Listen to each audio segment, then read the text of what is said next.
Anti-Semitism is just generally a prejudice against or a hatred for Jews as such. And it is, in that respect, similar to other forms of racism. But anti-Semitism is a very old and persistent form of racism. It's been around for nearly 3,000 years, almost as long as the Jewish people themselves have been in existence. And it has an almost unique ability to mutate and adapt itself to changing circumstances, and therefore takes some very different forms over time. So just speaking generally, if you go right back into the pre-Christian and pre-Islamic worlds, pagan anti-Semitism was basically cultural and to some extent religious.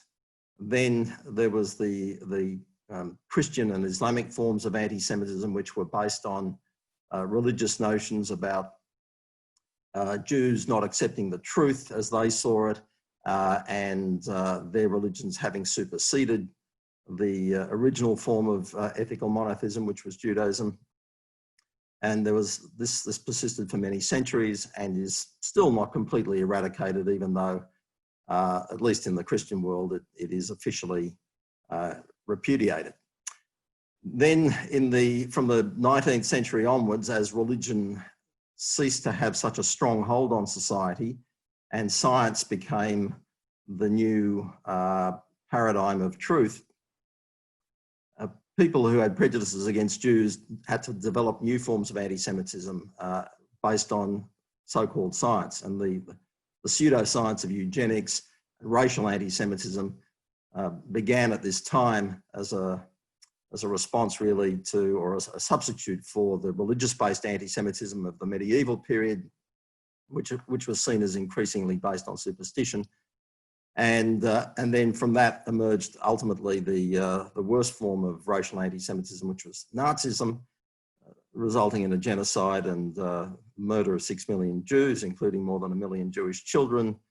And for a while after that, the whole concept of anti-Semitism was so widely discredited and so deeply, had repelled so many people so deeply that it went underground for a while and it was beyond the pale.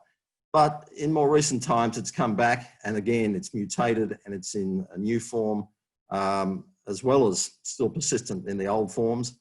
The new form is mainly ideologically based. It's an anti-Semitism that is often disguised as anti-Zionism, but beyond ordinary criticism of Israel, comparable to the criticism of any other government. And it actually crosses the line into denial of Jewish peoplehood, history, rights, dignity, and you find this emanating from both the far left and the far right. There's no rationality to it. People who look for reasons for these prejudices are often really relying only on rationalisations. The prejudice is deep-seated. It's there just because of a fear and an aversion to difference. It's something that, although it's increasingly frowned upon even in the Islamic world and has long since been repudiated by the major Christian churches, still persists in various other forms and comes back in new forms, as we've seen. And Australia is no exception.